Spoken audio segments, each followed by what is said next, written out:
നമസ്കാരം. നമസ്കാരം. Good evening, എല്ലാവർക്കും നമസ്കാരം. ഇതൊരു ടെക്നോളജി ടോക്കാണ്. ആസ് യൂഷ്വൽ കണ്ണൻ സാറിൽ നമുക്ക് ലഭിക്കാൻ പോകുന്നത്.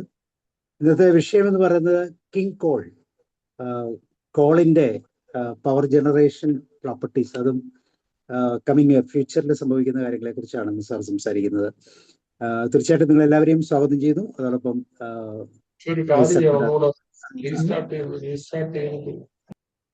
Kannan sir, you are welcome. Okay. At the outset, many thanks to Sabu for yet another opportunity. Today's discussions pertain to the National Electricity Plan for 2035 and even beyond. You are aware we have discussed our entire country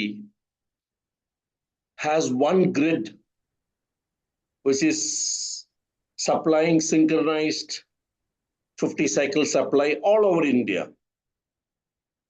except the islands, Andaman Nicobar and Lakshadweep. They don't get supply from mainland.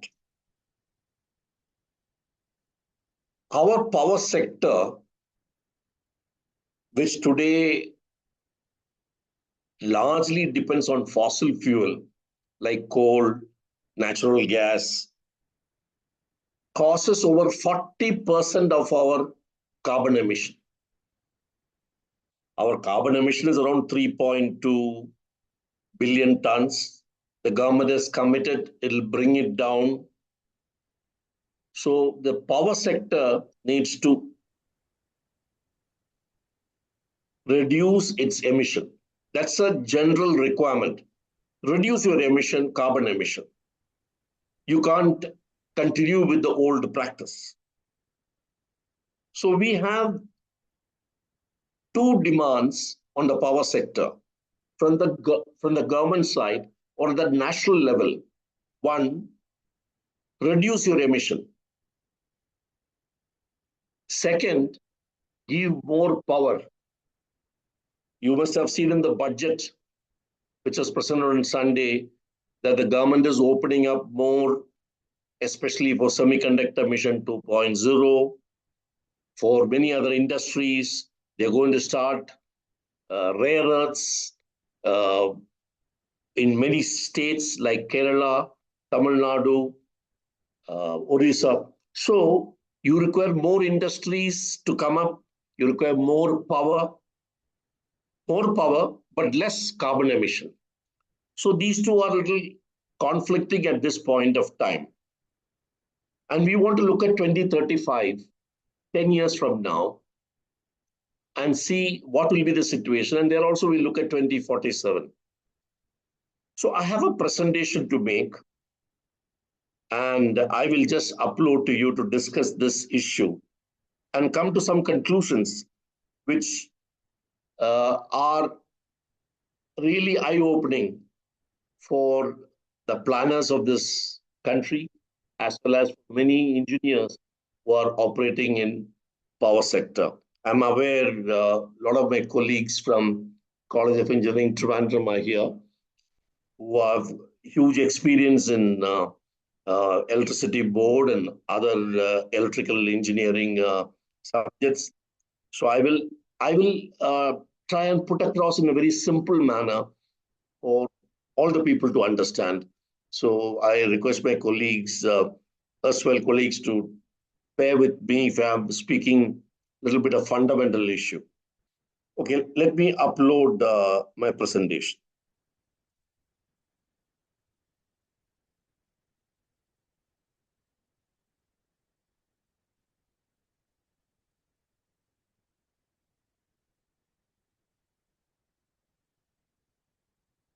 So when I said King Coal will rule, this is my question.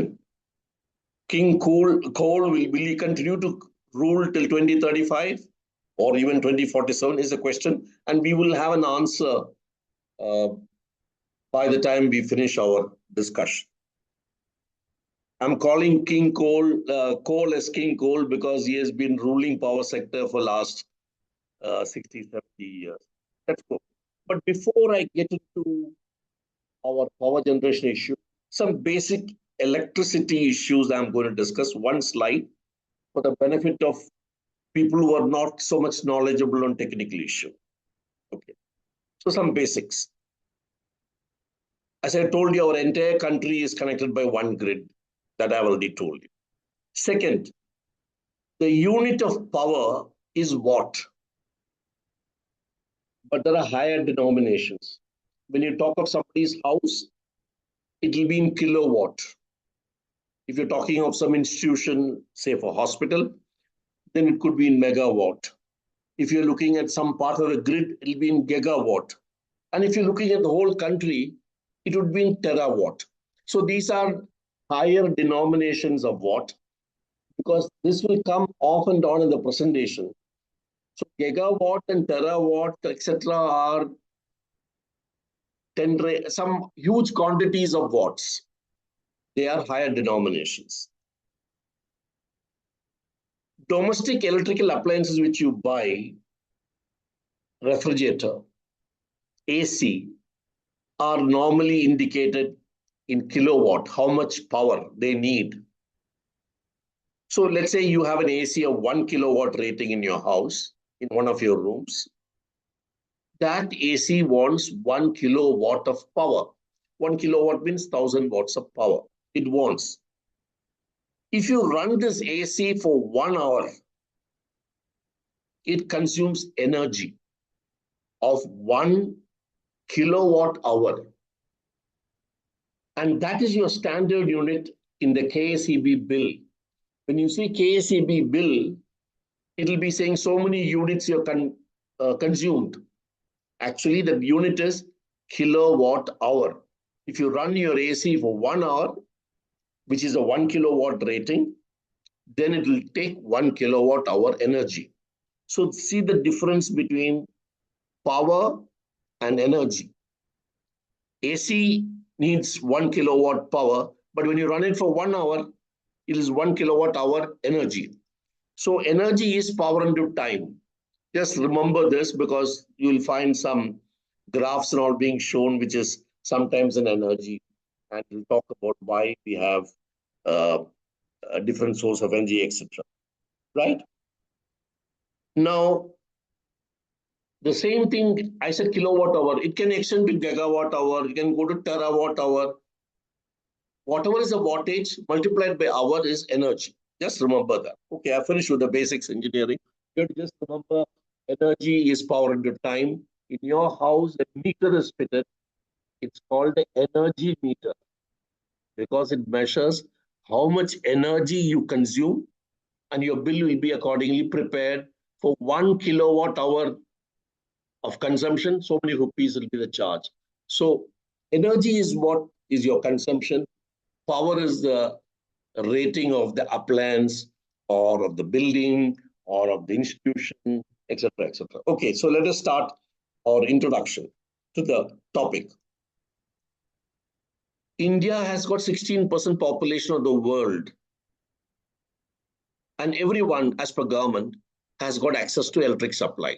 As of now, every house in India has got supply by the grid, which I told you is one common grid. But India consumes only 6% of world supply. That means our consumption of energy is very low. But we have population is 16%, consumption of power 6%. We are very fortunate. We don't require so much of cooling in summer. Summer is not very long. Then you have a good monsoon. Then you have our cold places don't require so much of heating up. So your consumption of power is, energy is less. The Ministry of Power in Delhi controls generation, transmission, distribution, etc. They control it. They give the guidelines. They make sure the contracts are in place, etc. And they also import and export power from other countries. That's an important information. We buy power from Bhutan. We buy power from Nepal, but we give also power to Nepal in some other point. So at the moment, it's only Bhutan and Nepal which is involved with our power. Bangladesh is not there. But we have some plans to give to Sri Lanka and in the Middle East also, but that is not yet started. Our energy security and the strategy for that security is supply should be reliable, it should be affordable and sustainable. And all these things can happen, especially reliability and sustainability can happen only if your grid is very stable. Just remember these 2 points. Your grid has to be very, very stable to make sure everybody gets supply reliably and in a sustained manner. India per capita consumption per day was 2.6 kilowatt hour. That's energy. A person used to consume 2.6 units. That is in 2014. Now it has gone to 3.8. There has been a growth in our consumption. Naturally, people are having more appliances at home. They're having washing machine, they're having TV, they have refrigerator. The consumption has gone up. And that's a good thing. Then the economy is improving everybody's quality of living. We are at the same time transiting towards renewable energy from erstwhile popular fossil energy. So we are looking at this. I told you there are 2 aims for us. We want more power for increasing demand, but less emission. And that is where the renewable energy has come in as a solution. So we look at that. How is the solution working? Is solution is there with solar, or is it solar plus wind? Is it good enough? Not, we'll see. So government is looking how to get all the power you want from a mix of sources. When I say mix, some can be coal, some can be natural gas, some can be solar, some can be wind, some can be nuclear, like that. So they make a mix of it, saying so much percentage this, and then put together everything. That will be your total capacity to generate power. That's what the government works on it. So the National Electricity Plan for 2035, the document has been issued about 2 months back. And that plan says we should have so much of renewable energy, so much of nuclear energy, so much of some other energy, and so much of coal energy. It gives a plan. We are going to look at what are they saying in this plan and are there any problems. That is what I'm going to share with you. So let us look at what are the sources in India. First is fossil fuel, coal, lignite, natural gas. That is one type of source of power. Second is nuclear, based on only uranium. We had hopes that our thorium plants will work, but it has not been proved so far for commercial application. So our nuclear power plants continue to work only on uranium, which we don't have enough. We'll come back to this point. Just remember, our nuclear power plants work only on uranium. Thorium is still an experiment which is going on. Then renewable, solar, wind, hydro is also renewable. You know, when the rain comes, it renews the water. So it's called solar renewable, biomass. All these are a form of renewable energy. And hydroelectricity and biomass, etc., can give for 24 hours. But solar and wind are normally around 12 hours in a day. So there is a little bit of variability in their availability. They're not available for 24 hours. So this is something which you have to factor in as we discuss. So all these combinations of 1, 2, and 3 is called the energy mix. And that's what the government works on and say, we will produce the necessary power for 2035 by working on a mix. And that is what is given in the plan. As far as India is concerned, there are other types of energy which the world, many countries are generating. Geothermal, tidal, wave. In India, it is not there. All are in research and development. Some have attempted and failed. So, as far as we are concerned, point number 5 is zero in India and is not likely to come for next 20 years. So, we can forget about point number 5. It is 1, 2, and 3. Based on their capacity, we have to make a mix. Okay. So, how do you make a mix? From the generation side, you should look at fuel. Is it available? I told you uranium fuel is not available in plenty. So we have a limitation there. Then how much does it cost to generate power? And for information, solar is the lowest at 2.5 rupees per unit. Coal is 5. Nuclear is 6.5. Gas and pumped storage, I will come to this word pump storage, at 9. So it's very expensive. So you have solar the cheapest and therefore very attractive. And coal is at around midpoint. Nuclear is more than coal. And told you there's variation in generation during day and night, especially for solar and wind also. Sometimes wind is there, sometimes wind is not there. And another factor which you have to consider is how much time does it take to start a plant? Coal-powered plant take 5-6 hours.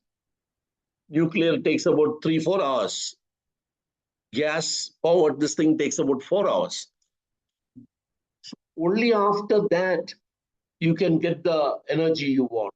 It takes time to start the plant. It's not you press a button and straight away it starts. So there is an important factor to be considered. Even hydro takes about 3-4 hours because you have to release water, and before you release water, you have to announce to people on either bank that water is going to be released, and then only the power starts. You may not shut it down, but to start it, it takes about 3-4 hours. And similarly, from the load side, what is the peak load which is coming? Normally in summer, you find the peak load is during summer. Sometimes in some states, you find peak load comes even in winter because of heating requirement in the various houses and institutions and hospitals, etc. In winter, the load is something else. Summer, the load is something else. All this have to be considered. And during monsoon, also is a variation load. So when you formulate the mix, you take into account all these aspects, how the mix has to be, and how the grid is laid out, and then you work out. So this is what the National Electricity Plan is given. So I'm not going to go through this, but I'm going to give the final conclusion which the National Plan is given. But before that, how does the government go about these efforts? Government goes about on 3 aspects. Minimize carbon emission, I told you earlier. Second, reduce imports. We don't want imports of coal. We don't want import of gas. And just for information, crude oil, which uses petrol and diesel, is not used in power generation that much. Unless it is in some house, you have a generator running on diesel, or in some hospital, some generators running. So those are small issues. So main power, petrol and diesel are not used. But diesel is used in Andaman Nicobar Island and in Lakshadweep. So we're not talking about the islands. So coal and gas, we don't want to import. You want to reduce the import, you want to reduce the carbon emission, and you want to save on energy. Don't have to have inefficient appliances with us. So, minimize carbon is reduce fossil fuel and also increase grid stability. Don't use imported coal, use Indian coal only. Indian coal is not all that clean. It's got a lot of ash content. So you have, but you want to pursue Atmanirbharta on that. And conserve energy by continuing with energy schemes. So I will show you what has been done in the last uh, 15, 20 years on this front. Is that when you want to save energy, use LEDs. LEDs were not there before 2015 in a very popular manner. So far, the government has distributed 36 crores bulbs. Bureau of Energy Efficiency started certifying appliances so that it will tell you a 5-star, 4-star, 3-star ACs, refrigerators, depending upon how much of power they consume. Solar-powered emergency lights have started from 2010. Surya Ghar scheme, I'm sure some of you may be having a Surya Ghar scheme by which government subsidizes your solar plant to be kept on your roof so that you can take power from the sun directly. For agriculture, solar powered pumps have been started from 2019 as a part of subsidy for farmers. Industry 4.0 applications have come by which use power content. Solar farms have content in a big way, but solar farms have got a problem of called duck curve. I'll come to this in a subsequent slide and tell you a little more about it, which is very critical for stability. And government has started running green grids. That means all the green energy that has been coming from solar, wind, etc., go through a separate line, separate overhead transmission line. And this is almost run about 10,000 kilometers now since 2021. And on that line, power will be available only when solar is available. So it will be, let's say, 6 to 6 availability will be there on that as it stands now. And the government is also trying to reduce our transmission and distribution loss. This will get repeated T&D loss. They want to reduce it by smart grid, high efficiency transformers, etc. And also smart meters. I don't know how many of you received smart meters so far, but smart meters have started all over India. And it has significantly reduced theft and pilferage. And it is slowly expanding in all states. So this is the energy saving scheme. Now I come to duck curve. It's an important aspect. It's like a shape of a duck. That's why it's called a duck curve. The power available from solar is maximum at 12 o'clock in the afternoon or 1 o'clock in the afternoon. So if you've got a connection of solar in your house, you will be taking power from solar panel when sun is shining. When sun is shining, you will get power. You can use it in the house or you can charge your batteries. And in the night, when sun is set, that is somewhere here in the duck curve on the top, there's no more power from solar. Now you will use your batteries. And if you think that is also not enough, then you will draw from the grid. So as far as grid is concerned, you will find a large number of users. They go off the grid during daytime and come back to the grid with some requirement in the evening. So the grid gets loaded differently in the evening and during daytime by residential consumers. There are institutions also having solar panel. They also follow the same thing. For example, the airport in Kochi. The Kochi airport uses the solar panel for meeting all its requirements in Nederbasheri airport during daytime. In the evening, they depend on KSEB. So they load the KSEB at that time. So this brings some extra load on the KSEB. Like that, if everybody does like this, then your grid has to be capable of meeting everybody's requirement during night, not necessarily during the day. So the grid will go through some fluctuations in loading, and that can trigger some instability in the grid. You may have read 3 months back or 4 months back, Portugal and Spain did not have power for 2 days. And one of the main reasons have been the overloading which happened because renewable energy had gone off and the rest of the source could not take the load.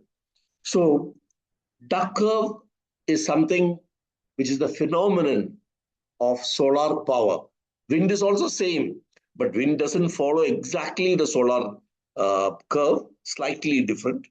But basically, the effect is solar and wind have got variability. It varies during the day. And that affects the demand on other sources. When the sun has gone set, then you find the equations are changing in the mix. This is something to be understood. Depends where is the grid supplying, what are the loads coming, what is the maximum demand coming, etc. All these are given in the plan, but this has been considered as an important issue. And we will talk about this consequence only in subsequent slides. So I've told about Surya Ghar, and there are so when you use Surya Ghar solar panel of small capacity, I think it's only 3 kilowatt hour or something, which the panel said, that uses lead acid battery, which is normally used in trucks, motorbikes, cars, etc. But when you want to have big solar arrays like in Nedumbusheri, then you go for lithium-based batteries, which have got huge capacity. And of course, lithium-based batteries are not easily available in India. They're just about starting production now.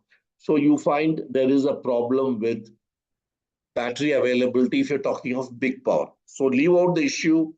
Duck curve brings some problems to the grid. Just remember that. And your house may not be causing that problem to that much, but if all the houses do the same way, then there could be a problem to the grid. Okay. So what happened? The government, they said, let us tell somebody to study this in little more in detail. So they tasked Niti Aayog, saying, tell us what should be the mix in 2047, 2035 and 2047. Please study up to 2047 and tell what should be our mix of power. Where all will the power come from for the whole country? Study it and give us some report. So Niti Aayog was tasked this in, I think, 2023, and they have submitted the report. I'll borrow some inputs from that report. So government told Niti Aayog to prepare this report, and they studied the report. But I would like to tell you, at this point of time in 2026 or 25, coal is giving 72% of energy as of now. And renewable energy is only 28%. When I say renewable energy, I'm including solar, I'm including wind, I'm including hydro, and I'm also including nuclear. All this put together is only 28%. Coal is giving 72%. But if you compare their capacity, it is almost half. So government says, we have set up 50% capacity in renewable. It is only capacity, but it cannot deliver because of various issues. So come back to this. 50% capacity coal, 50% capacity renewable, but power given or energy given is 72% from coal and 28% from renewable. So there is this imbalance which is already there as of today. And how to correct it is the issue, because you cannot go on like this, because then you will be burning coal till we are able to find another substitute. What is the substitute the government is thinking of? Government has got some plan that we should substitute and reduce coal, because carbon emission is dependent on how much coal you burn. So we look at that, how we go around. So as I told you, variability is an important issue regarding stability. So Niti Aayog has found out for 2035 and 2047 how it will grow, how much power is required, because how much energy is required in 2035 or 2047. It's all based on some estimates. So how did Niti Aayog do this estimation? Let's take 2025. What is the present situation? In present situation, our capacity is 505, out of which coal is 249, almost half. The rest, everything is half. There is solar, there is hydro, there is wind, there is nuclear, and it's a little bit of bio. And so you find it's 50-50 almost. But when it comes to consumption, 72 is from coal. I told you that. Even though capacity is only 50, they give 72. And therefore, carbon emission is depending on 72%, while 28% of renewable is supporting a little bit of reduction in carbon.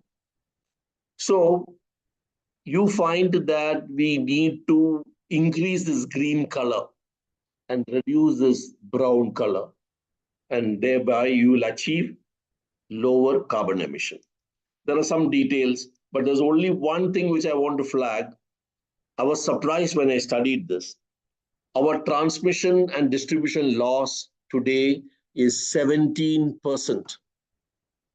That means if Kudamkulam nuclear power plant gives 1 gigawatt or 1,000 megawatts it gives, by the time the power is received somewhere else and started using and consuming energy, 17% is lost in transmission distribution. It's a huge issue.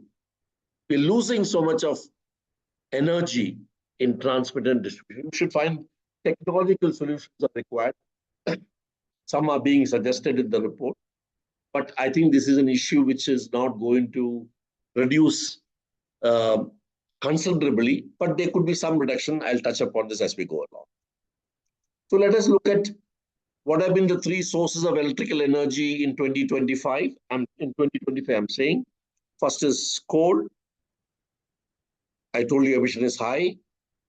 It can be reduced if your nuclear and hydro and biomass can expand, because they have got no variability. They are available round the clock. But this black cloud will be there of carbon emission for coal. Then there is another type called nuclear, hydro, and bio. No carbon emission. Reliable, no variability. It doesn't vary during the day. It's very important. If you can bring this yellow color up, then brown can go down, because it has got all the good properties of fossil fuel. On top of it, it doesn't have emission. The last one is solar and wind. No carbon emission, but variability is limiting the utilization. So you require storage, which is for either by battery or pumped hydro. I will talk about pumped hydro. And this is very, very critical for grid stability, because it being available only for 12 hours a day maximum. So let's go further. Who consumes this power? Industry is 42%, domestic so-and-so, agriculture so-and-so, railway so-and-so, etc. The report says in the years to come, there are three sectors which are going to consume huge amount of energy. Electric vehicles, data centers, and railways. These triple combination is going to really demand a lot of energy. And if you look at what is happening in our budget, which is presented 2 days back, data centers have been given a big push. EVs are already under big push to reduce pollution of diesel and petrol. And railways also starting hydrogen train. I think in another 2-3 months, the first train will run on hydrogen. And therefore, they're also consuming a lot of power. So these three will consume a lot of power in the years ahead. And that has been factored in by Niti Aayog in their report. So let us look at what will be the scenario in 2047. Niti Aayog says, I have calculated how much energy is consumed by industries and transports and commercial building, residential building, telecommunication, cooking fuel. There's that various sectors have calculated how much they are doing in 2022. Then I've estimated they'll grow like this. And from the growth, I will say in 2047, I require so much of energy. So they have calculated a graph. This is a fascinating graph. Niti Aayog says in 2047, 85% will be green and only 15% will be coal. Green means what? Solar, wind, nuclear, hydro, all these are part of green. And what is a part of non-green or black is coal and natural gas, fossil fuel. They said 85-15 is going to happen. How it will happen, what all the correction mechanisms are required. Now you remember the mix. The mix, the renewables plus renewables plus nuclear plus hydro should give 85%. And coal will give only 15%. That is what Niti Aayog has worked out. How it will happen, we'll discuss. Or will it happen at all? So India's power capacity is 505, as I told you earlier. We generated a lot of energy, meeting our requirement. 17% was lost. In 2047, this is the 85% green and 15% this. From this, you require a huge expansion for renewable, for nuclear, for hydro. All this need to be expanded. And a lot of storage mechanism had to be built so that the disadvantages of solar and wind are reduced. And that can form the 85%. This is what Niti Aayog is saying.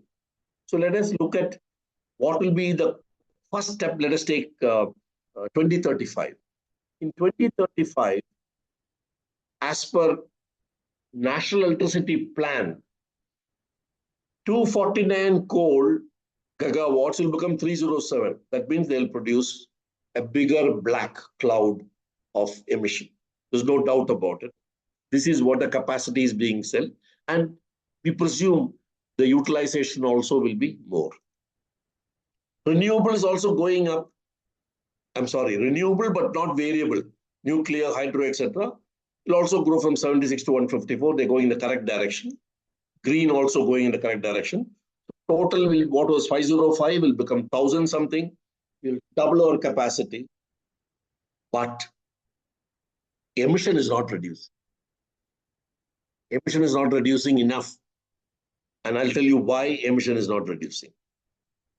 This 154, which has come from nuclear, from bio and storage, is not big enough to reduce coal. 2035, we want more power. If I go back, you see this graph. I require this much of power. Today I am here. I require this much more power. Who will give that power? Who will give that? Energy. Who will give that energy?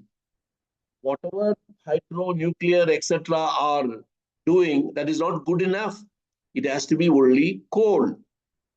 And till 2035, coal will continue to drive the power generation, and therefore energy will be consumed from coal.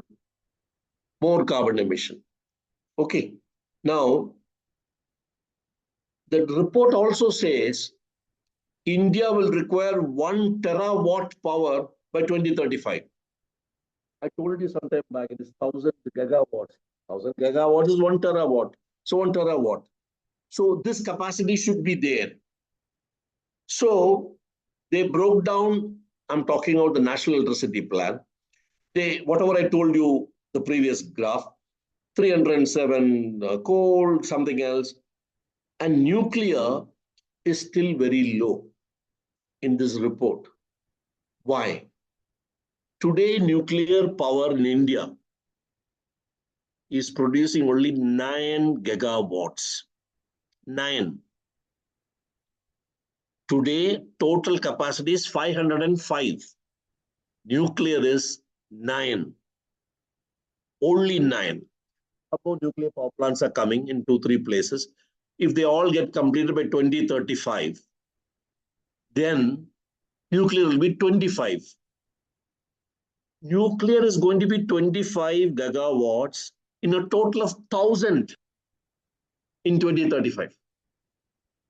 So our nuclear power plants are not growing adequately to relieve the coal, because you require some source of power which has got no variability.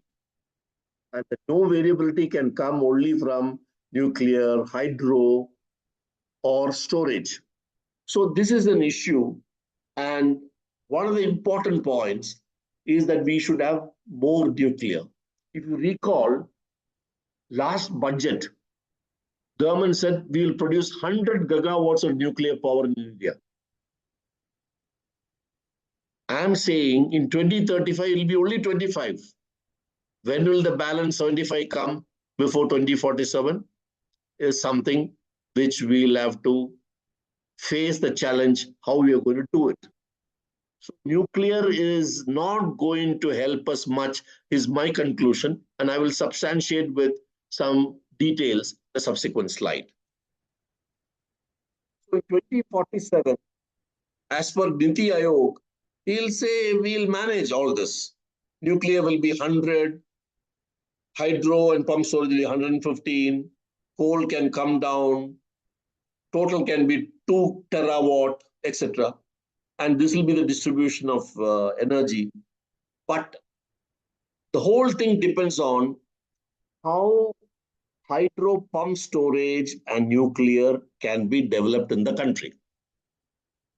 So I come to a conclusion that coal can be dispensed with.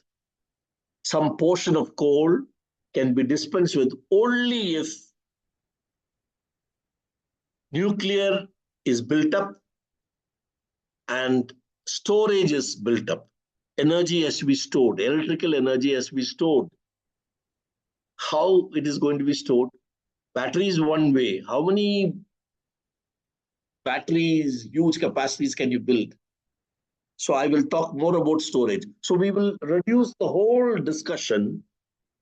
How can nuclear and storage build up and reduce coal to reduce carbon emission? So our whole thing has come down to this one particular sentence: how to build up nuclear, how to build up storage. So this is the most crucial for our reduced carbon emission and increased stability. Okay. So I'm going to talk to you about what is pumped hydro storage. Very interesting concept.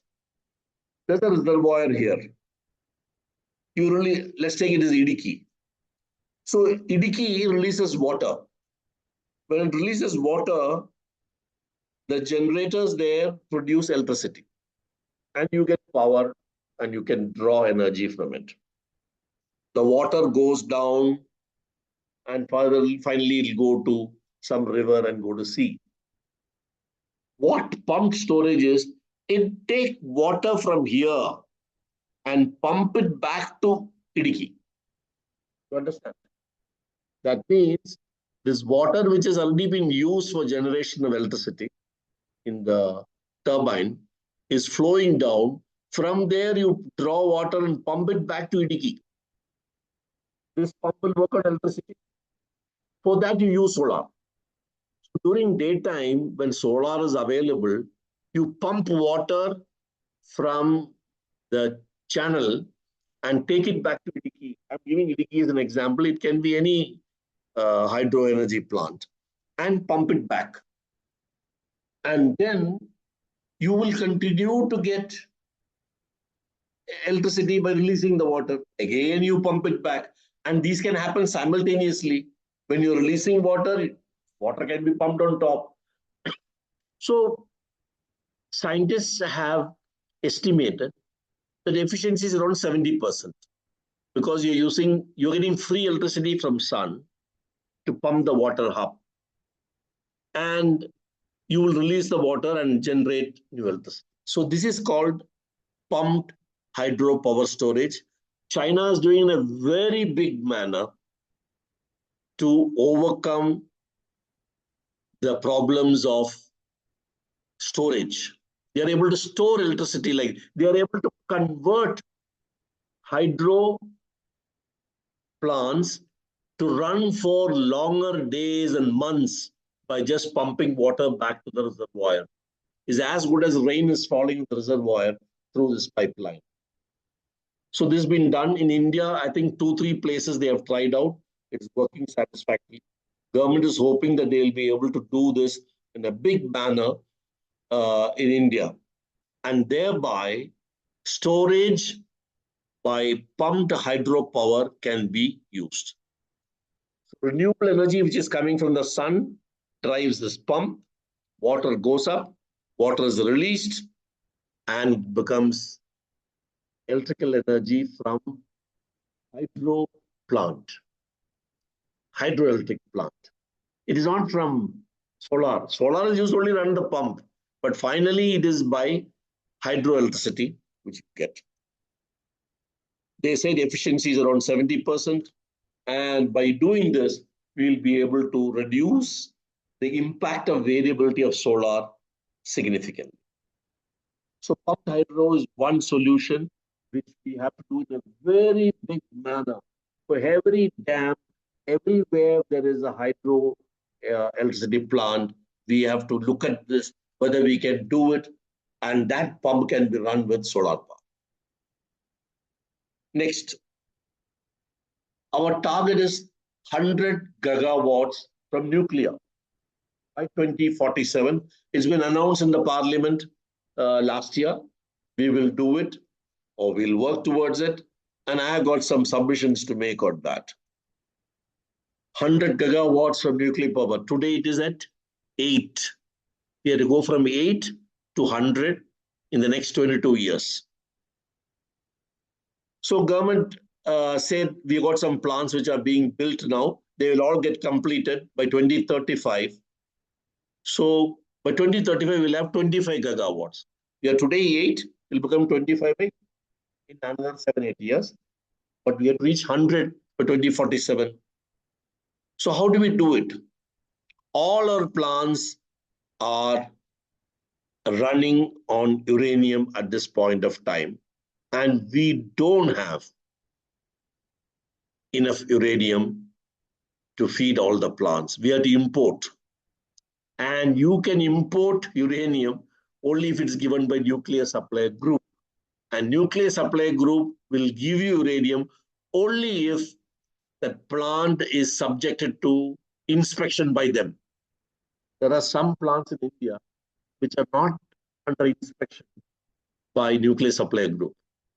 But I'm sorry, inspection is by International Atomic Energy Group. So that agency, International Atomic Agency, they inspect your plant, whether you're using it for nuclear weapon or not, whether you're accounting for all the fuel, etc. Then only you will get your fuel exports cleared or imports cleared. But there are some plants which are not on inspection. There you can buy, we go to open market and buy uranium, Kazakhstan, Canada, Australia, all these are prepared to sell uranium to us. We got a little bit of uranium with us also, but that's not sufficient.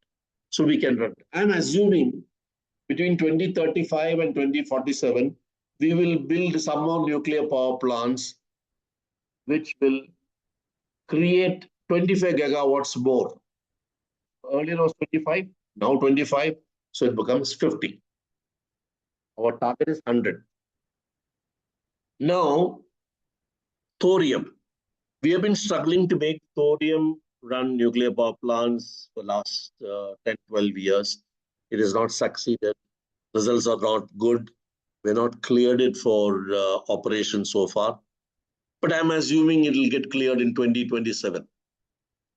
Let's make an assumption. 2027, thorium will become, a project will become successful. And then we have time to build some thorium plant. Thorium is available in plenty in the beach sands of East Coast and West Coast and West Kerala, most importantly. So let's assume that 10 plants will be made of thorium. And each plant is around 500 megawatts. That is 0.5. So another 5 gigawatts will come. So 50 has become 55.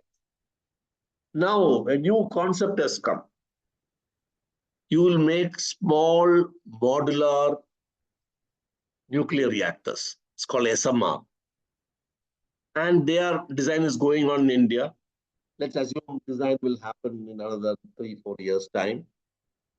The interesting point is this nuclear reactor will be fitted in the industry. Let us say there's a refinery which draws power from the grid. Tell him, don't draw power from the grid now. Install this small modular reactor inside your factory, and that will give you power, all your power. You will have a small nuclear reactor inside your factory premises. Maybe safeguarded well, secure place, all the safeties have been considered, but that will give you the power. And that is captive to you. Like you have a captive generator, you'll have a captive nuclear plant. This is the concept which is happening in many countries. So India is also trying to go into that. It's a great advantage. Your transmission distribution loss will reduce because you don't have to transmit from Kudamkalam or somewhere else to your factory. You can have a nuclear power plant in the factory premises, campus. Let's assume 20 such reactors we are able to install in India. And these reactors are small reactors. They can only do up to 300 megawatts. That is what the design is going on. So another 6, 55 has become 61.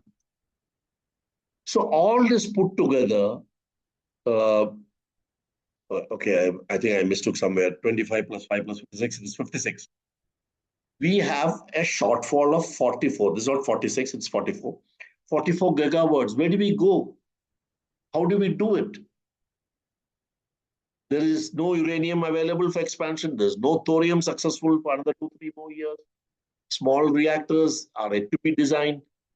So our nuclear power is not going to touch the target which we want. And that shortfall has to be met by pumped hydro. So you look at all hydro stations and pump water and see how much you produce. And if that is also not giving enough what is expected, then you have to go back to, because you can't depend on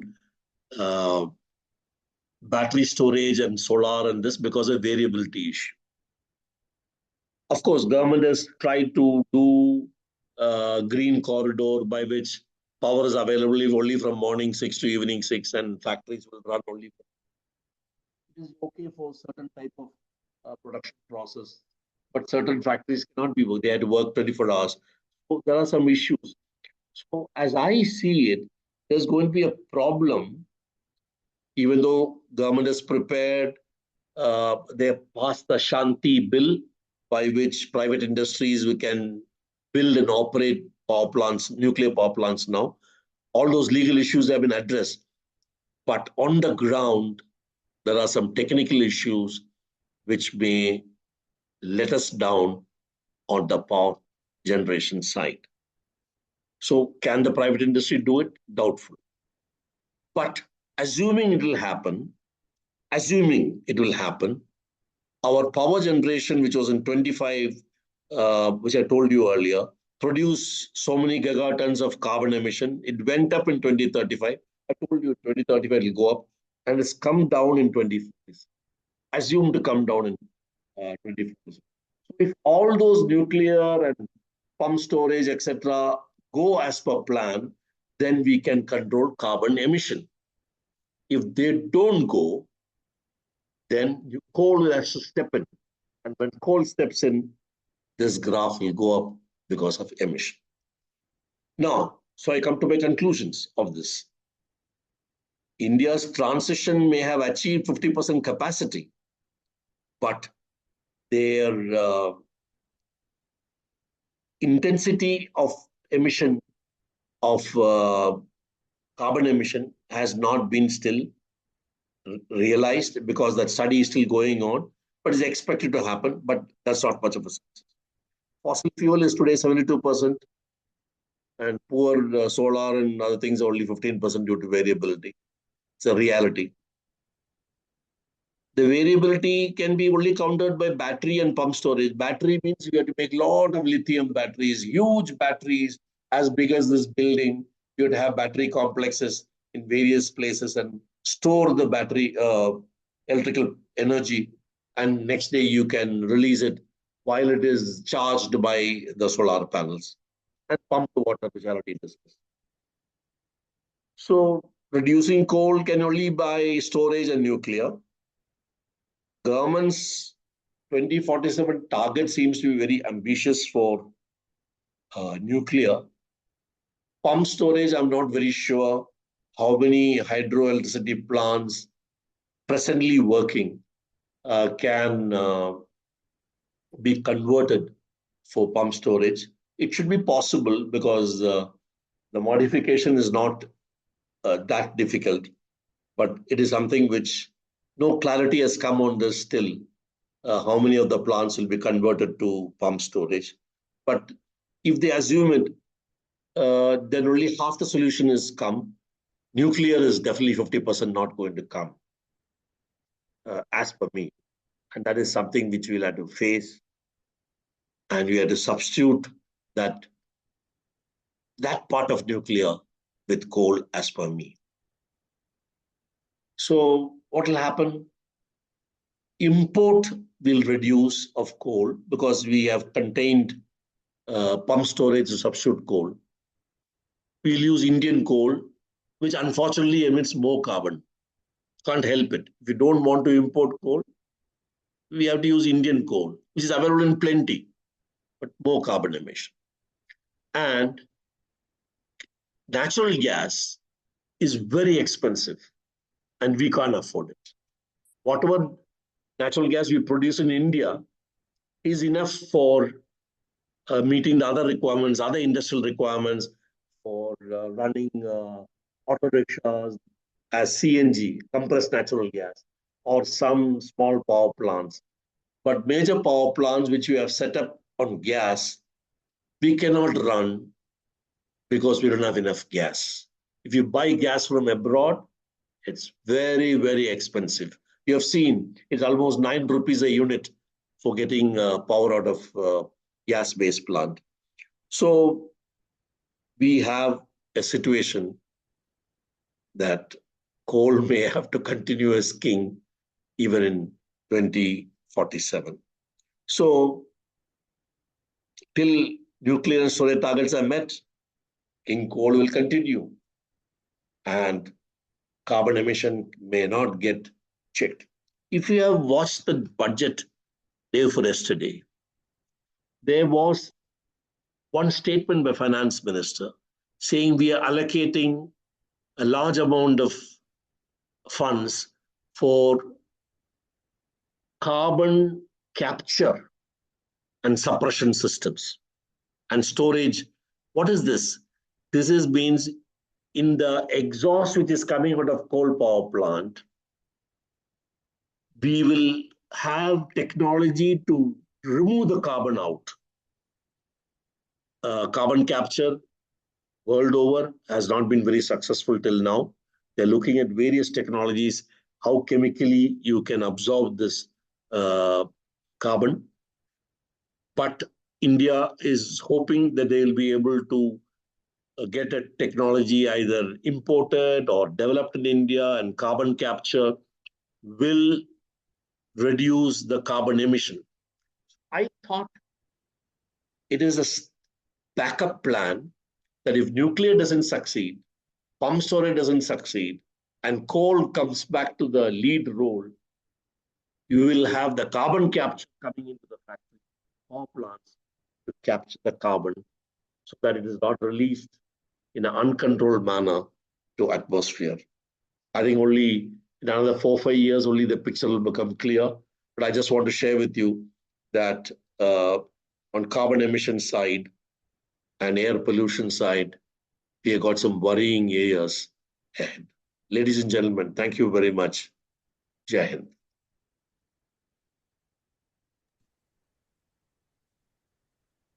So thank you, sir. Stopping my sharing. Yeah, okay. Thank you, sir. Thank you very much. It's a really informative talk. So, നമുക്ക് ഡിസ്കഷനിലേക്ക് പോവാം. Sreekumar sir ഉണ്ടോ? Sreekumar sir, അതുപോലെ തന്നെ Surendran sir, Beena മാം. കേൾക്കാമോ? കേൾക്കാം sir, പറയും. എനിക്ക് video ആണ് ക്ലിയർ ആവാത്തത്. Okay, no problem. Anyway, as usual, Kannan has presented a very vivid picture of the gravity of our power generation and the lack of nuclear and pump storage schemes enhancement and other facilities to reduce the carbon as much as possible.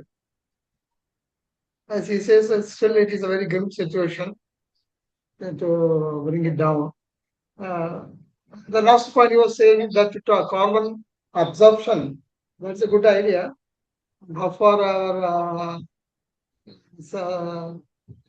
Indian scientists succeed in innovating such this area to absorb carbon capture, that depends. Let us hope for the best in the industry of the nation. That's what I can tell, because I guess it's too much time to bring my video. I lost. Anyway, very good subject, very good coverage by Kannan. Once again, thank you, Sri. Thank you. Thank you. Surendran. Yeah. ഈ സ്റ്റെബിലിറ്റിയുടെ കാര്യം പറഞ്ഞത്, ഈ solar panel solar PV is unstable because it doesn't have inertia. If you have turbines, it has got lot of inertia. If a sudden transient load change or something happens, the system may fail. That is what happened in Great Britain in 2019. Because of lightning, one of the generating stations was shut down. And the load on the other generators increased. Suddenly, tripping took place. So the railway, everything was affected. To avoid that, what has happened to us, because the solar panels became very cheap nowadays, the price of solar panels have come down by 80% for the last 20 years. So many solar PVs were installed, and the total inertia of the system was reduced because the turbines were not there.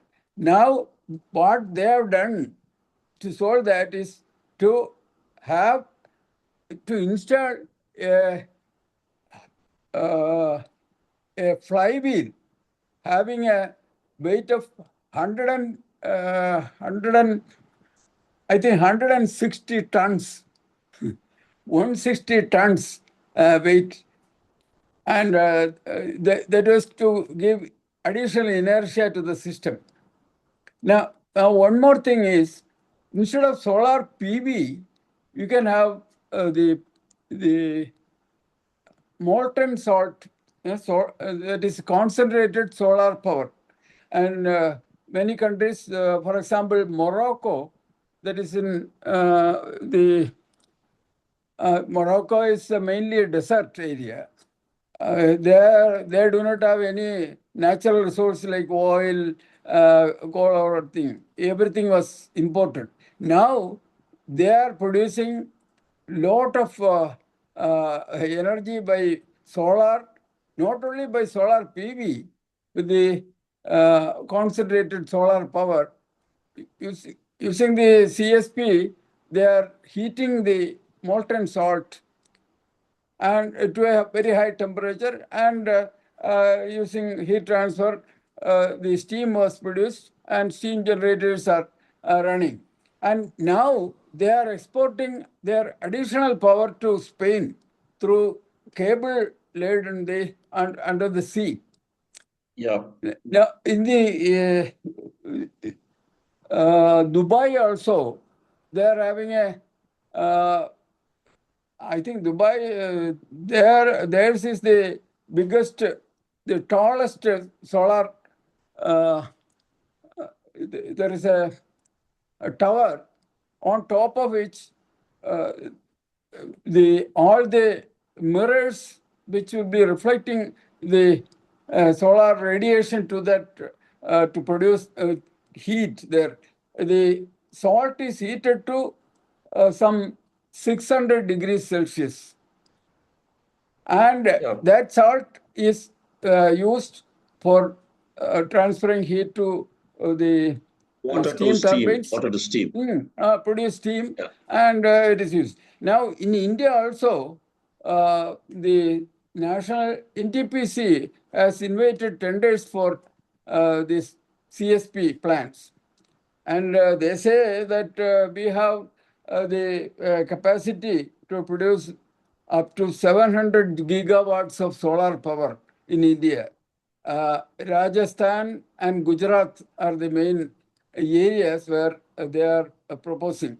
And if this CSP is used, earlier CSP, the concentrated solar power was not used in many, only very, very rarely it is used. Now, last year itself, China, they have installed about, last few years, they have installed 1,200 megawatt of this solar, the concentrated solar thermal plants. So that is, instead of using battery, this solar thermal is advantageous. So I agree with you. Yeah. I Yeah, think go ahead. we will also do that.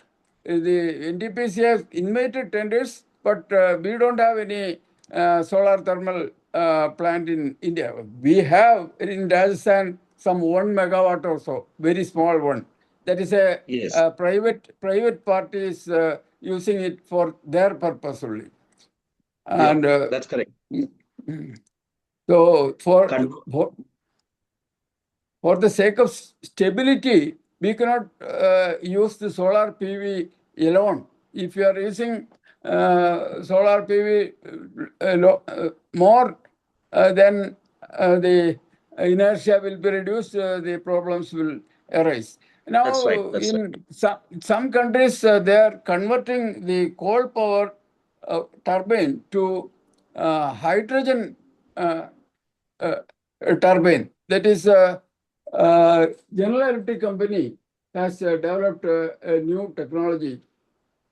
That is, they have developed some micro nozzles in the turbine, so that what happens is if hydrogen is used, there will be backfire. Directly, if you are using hydrogen in the gas turbine, it cannot work because backfire will be there. Now, by the micro nozzles, the speed of this is reduced, so they can use the turbines. And that way, I think here also the coal generating stations we can convert.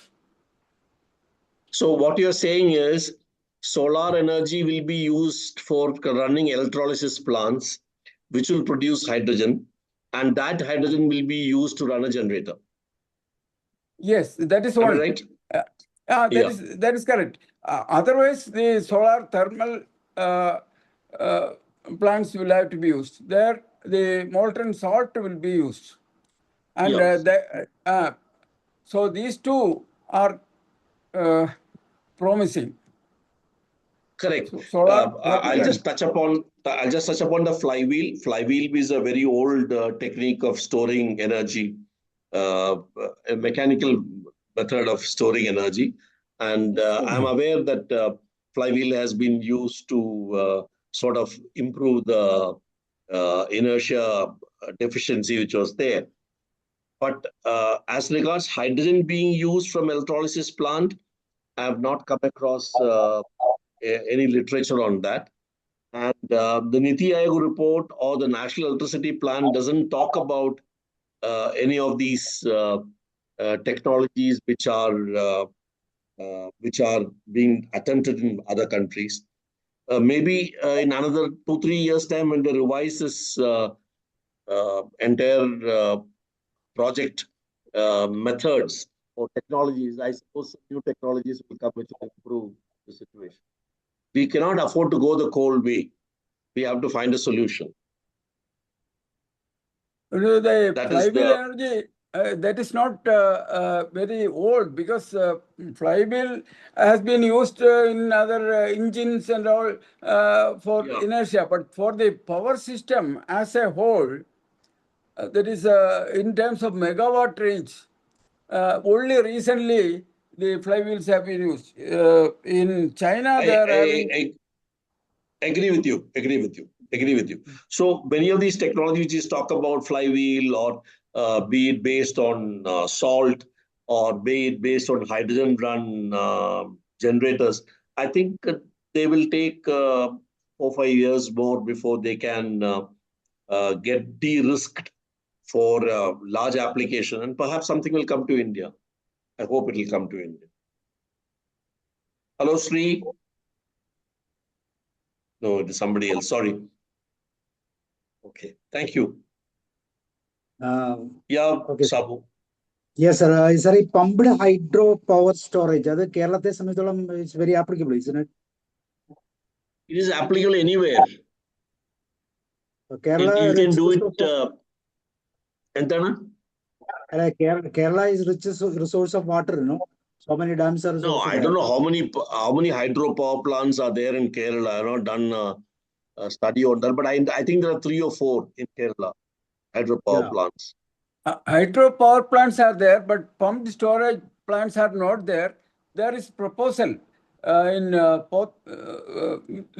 some pumped storage plants in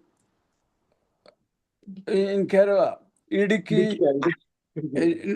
I just said Idiki as an example to explain the concept, but I am not. So far, the power plants with pump storage which have been done are 2 in Bengal and 1 in Jharkhand.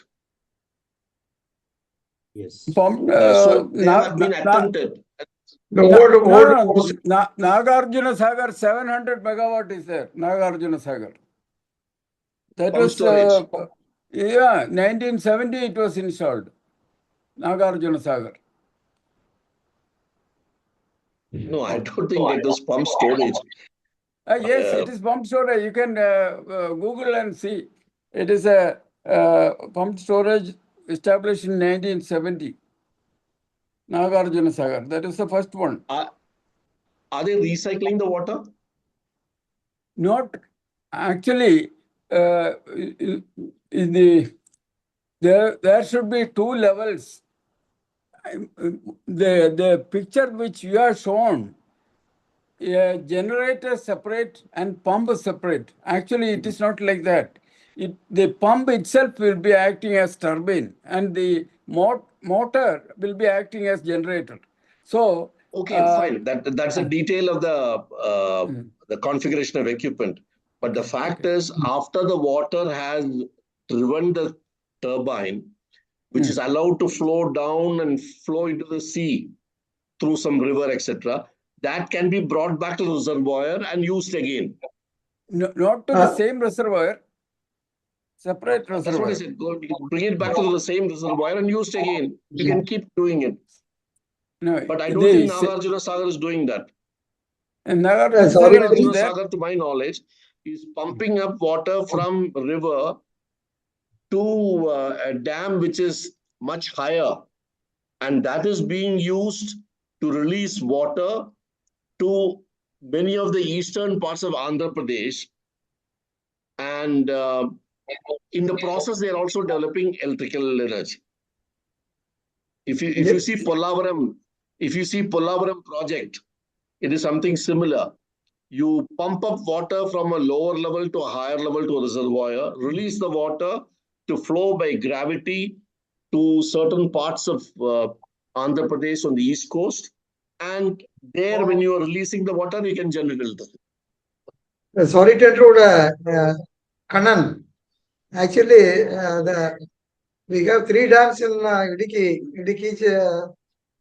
Kolamavu, and these other 3 dams. Cheridoni.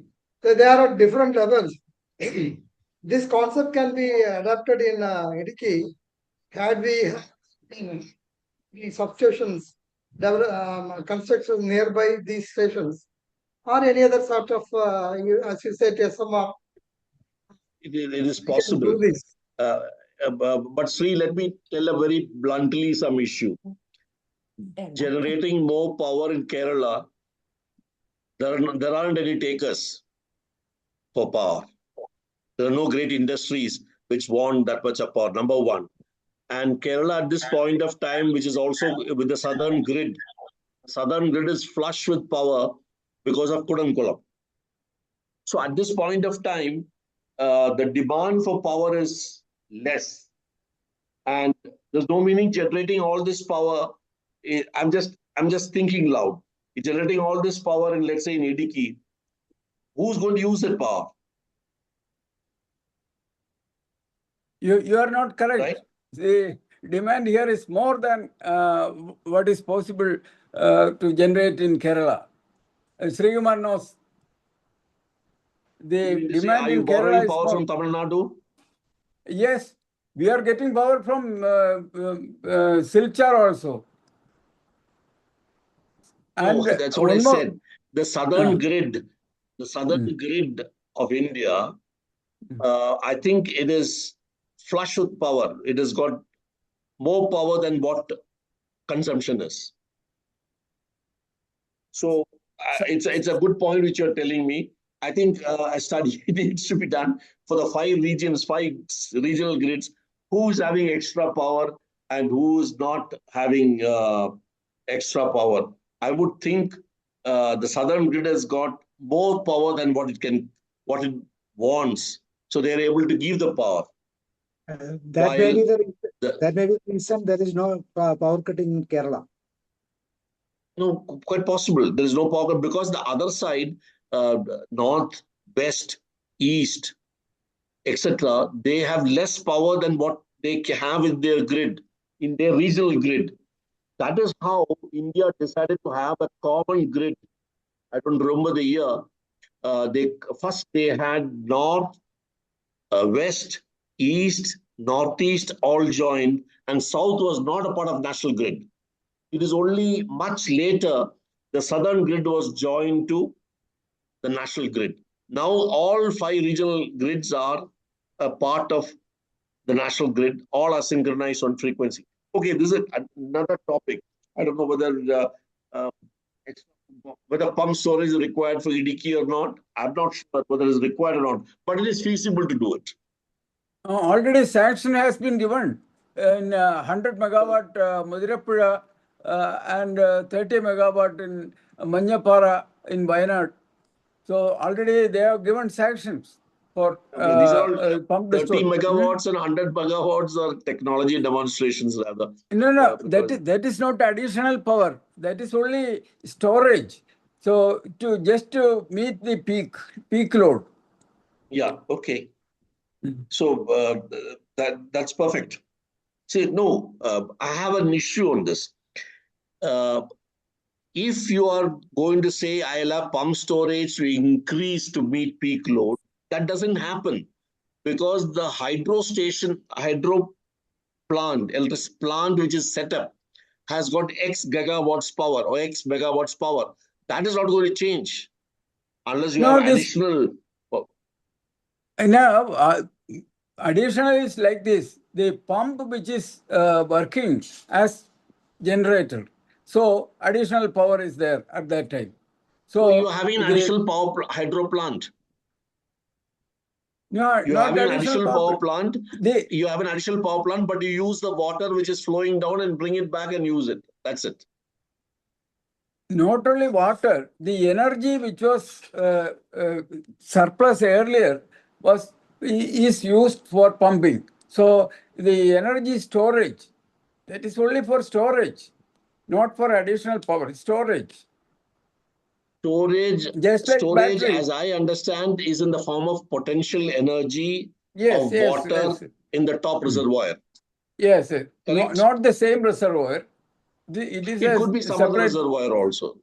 Yeah, okay. It could be anywhere. But water is lifted up and put somewhere else on top, somewhere nearby or somewhere far away, wherever it is. And that creates potential energy, which you are able to utilize. Sabu, That is only for storage. that's Energy only for storage. storage. Okay. But unfortunately, when you use pumped hydro storage, moment this water is lifted and put there, thereafter the electricity generation is combined with the hydro. There is no separate type of source called pumped hydro storage in the classification which is being given in the National Electricity Plan. It is a part of while like in batteries, battery saves power from solar cells and thereafter it gives back power from the battery back to the same user. There it is a part of solar energy because the solar energy which came during day got saved, stored and being used. So that is being accounted against solar energy, while in case of pump storage, it gets accounted along with hydro energy. It's only mechanical method of energy storage. Mechanical method, That's right. chemical method, and thermal storage. 3 methods are there. Chemical Absolutely. method means battery. The mechanical method, pumped storage or pumped anything can be pumped up and use the potential energy. Correct. So efficiency is only 70% as per a study. Anyway, let's see how it this develops. We have to find methods by which coal can be asked to shut down. Sabu, Okay, sir. So anybody else? There are anything else? doubt? We'll wind up. Thank you, sir. Thank you very much. Thank you very much. Bye-bye. Surendran, thank you. Sri, thank you. Sabu, thank you. Thank you. Bye. See you and good night. Bye.